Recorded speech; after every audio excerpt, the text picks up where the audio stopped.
राजधानी रायपुर नगर निगम के महापौर मीनल चौबे ने आज परिषद की पहली सामान्य सभा में शेर व शायरी के साथ 1529 करोड़ का बजट पेश किया। बजट में सभी वर्गों को ध्यान में रखते हुए प्रावधानित किया गया है, जिसमें साफ सफाई, स्वच्छ पानी, महिला सशक्तिकरण, सौंदर्यीकरण, प्रकाश व्यवस्था सहित सभी विषयों को समावेश किया गया।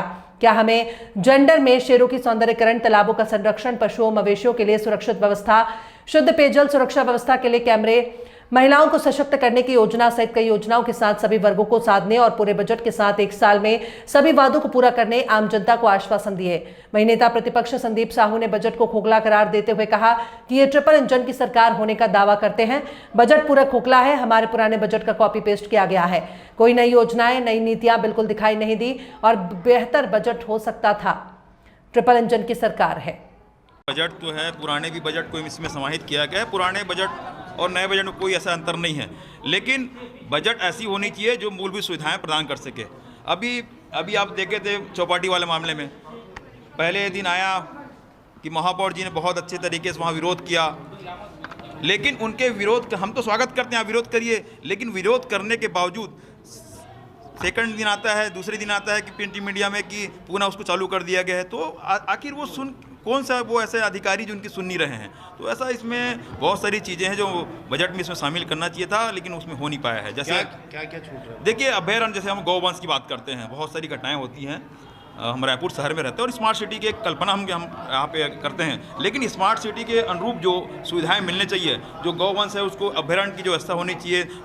आप तो भली बात ही जानते हैं कि अभी जितने भी गौशाला चल रहे हैं उनकी स्थिति क्या है, लेकिन 4 से 5 गौशाला चल रही है यहाँ पे, लेकिन 4 से 5 गौशाला के होने के बावजूद पूरे के पूरे जो गौवंश है वो रोड में रहते हैं, एक्सीडेंट की समस्या हो रही है। अभी बीच में एक प्रिंट मीडिया में आया था कि समता कॉलोनी में एक बुजुर्ग महिला जो है उनको इंजर्ड कर दिया और उनकी मृत्यु हो गई। तो ऐसी समस्या ना है, और बजट में चाहे वो खेल कूद को लेकर, चाहे सर्वोदय योजना को लेकर बजट में और भी उसके प्रावधान थे, लेकिन उसमें कम राशि रखी गई है। सर्वोदय योजना के अंतर्गत आप तो पर्टिकुलर रायपुर के 3-4 तालाबों का चिन्हांकित करते हैं, लेकिन रायपुर नगर निगम के अंदर बहुत सारी ऐसे तालाब हैं जिनको चिन्हांकित करके बहुत सारी अच्छी चीज़ें बनाई जा सकती है, उन चीज़ों को नहीं रखा गया है। एक बात ये भी आएगी कि 15 साल आपके महापौर थे, तो ऐसी कौन सी चीज़ें थी जो नहीं हो पाई और इस बजट में होना था? देखिए वही मैंने पहले ही कहा है, गौअभयारण्य जो है ये बहुत सेंसिटिव मामला रहता है, और जैसे मच्छरों का उन्मूलन है, हम लाखों रुपये करोड़ रुपये खर्च करते हैं, लेकिन मच्छरों की संख्या बढ़ती जा रही है। मतलब ये ऐसा है कि मच्छर को हम प्रोटीन विटामिन दे रहे हैं क्या, कि उनकी संख्या बढ़ती जा रही है। मच्छर उन्मूलन के लिए बहुत सारे प्रावधान आते हैं, करोड़ों रुपये खर्चे भी होते हैं, लेकिन उसका सही इम्प्लीमेंट नहीं हो पाता।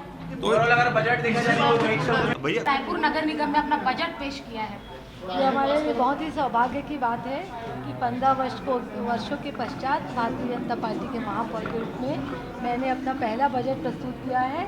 1529 करोड़ 53 लाख 28 हज़ार का बजट हमने अनुमान लगाया है, और जिसमें 1528 करोड़ रुपए लगभग का हमने व्यय का अनुमान लगाया है। इस प्रकार 79 लाख रुपए के फायदे का बजट आज मैंने सदन में प्रस्तुत किया। हमारा जो बजट है वो वास्तविकता का बजट है, और हमने बजट में जो भी प्रावधान किया है हम उसको 1 वर्षों में पूरा करने का प्रयास करेंगे, ना कि पूर्ववर्ती सरकारों की भांति, पूर्ववर्ती निगम सरकारों की भांति हवाई बातें हमने बजट पुस्तिका में नहीं रखी है। हमारे बजट में हमने शहर के, समाज के प्रत्येक वर्ग के लोगों के लिए बजट में कुछ न कुछ रखा है, चाहे वो महिला वर्ग हो, चाहे वो युवा वर्ग हो, चाहे वो वृद्ध वर्ग हो, चाहे वो थर्ड जेंडर हो, सभी के लिए हमने बजट में कुछ न कुछ किया है। अन्य व्यावसायिक वर्ग है, वृद्धजन है, और सभी क्षेत्रों में, सभी वर्ग के अलावा सभी क्षेत्रों का कुछ न कुछ विकास हो, यह हमारे बजट में हमने सब चीज़ों का शामिल किया है। मुझे लगता है कि ये बजट है संपूर्ण बजट है, और 1 वर्षों में नगर निगम रायपुर के द्वारा जो कार्य कराए जा सकते हैं शहर की जनता के हित में, उन कार्यों का समावेश मेरे वर्तमान बजट में है। और मैं आशा के साथ ही आप लोगों को विश्वास दिलाती हूँ कि बजट पुस्तिका में जिस चीज़ों का उल्लेख मैंने किया है वो सभी कार्य पूरा करने का हम प्रयास करेंगे।